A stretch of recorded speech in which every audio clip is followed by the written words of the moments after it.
Another new member of Congress who has been very, very instrumental in working on the balanced budget amendment and has made a number of good constructive observations and recommendations about this issue, and that's Congressman Mo Brooks from Alabama. Thank you, Mr. Goodlatte. Mr. Speaker, America faces a financial threat of historic proportions. It has one basic cause. We suffer from unsustainable budget deficits that threaten America with insolvency and bankruptcy. We've seen what's been going on in Europe with Greece, with Paris from a few years ago, with Rome, with riots in Greece, where there's even been fatalities. All of these relate to the financial stewardship of their governments. I hope that with the remarks I'm about to share, that the people of America will have a better understanding of the deficit situation we face, because given that understanding, I have confidence, Mr. Speaker, that the American people will cause Washington to do the right thing. So a little bit of history is in order. I've got a chart here, United States annual deficits. The last balanced budget we had was $128 billion. Fiscal year 01, a Democrat president, Bill Clinton, a Republican House and a Republican Senate. Since that time, we had 9/11. We've had wars in Iraq and Afghanistan. You can see how the deficit situation became worse. George Bush is president, Republicans in control of the Congress, to $158 billion, to $377 billion, to $413 billion. All of those were bad, no question. Notably, we have the Bush tax cuts in the summer of 2003. And paradoxically, from one perspective across the aisle, things should have gotten worse, but they got better because our economy improved. And our deficit declined to $318 billion, to $248 billion, to $161 billion. We were on the right path as of November 2006.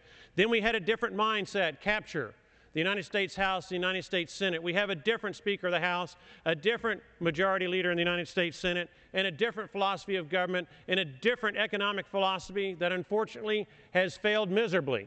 As a consequence, after the November 2006 elections where the Democrats captured the United States Congress, we have a $459 billion deficit, followed by a $1.4 trillion deficit. Then we have a change in the White House. For 2 years, 2 budgets, 2 sets of expenditures, 2 sets of revenues, totally controlled by the other party. My colleagues across the aisle. In FY10 and FY11, the fiscal year that we just finished, we had back-to-back $1.3 and $1.3 trillion deficits.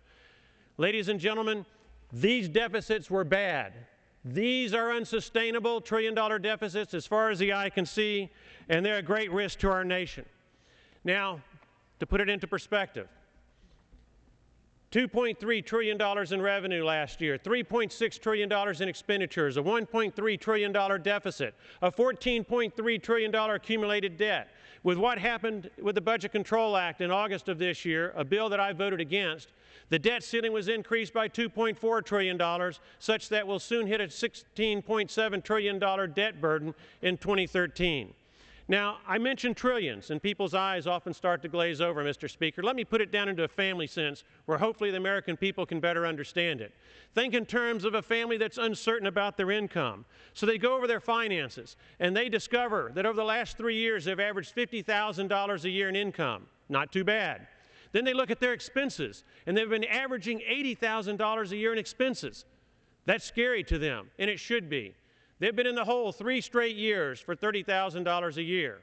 Then they pick up their Visa bill, and it's for $320,000. Now, what do you think that family would do? Well, they'd cut their spending. They would try to balance their budget in order to avoid bankruptcy. Those analogies are exactly the same as that of the United States of America. Those ratios.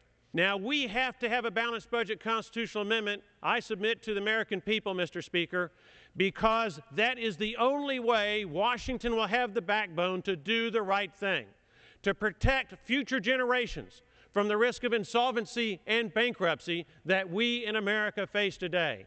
So I wholeheartedly endorse the efforts of Representative Goodlatte and all the other members of the Constitutional Caucus who have been working so hard to come forth with a substantive, effective, enforceable constitutional amendment that can help save our children and grandchildren from the seriousness of the financial situation that we in America face today.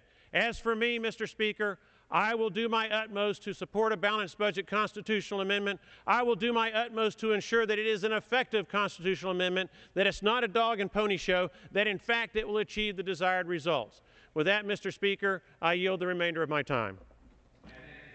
For his very passionate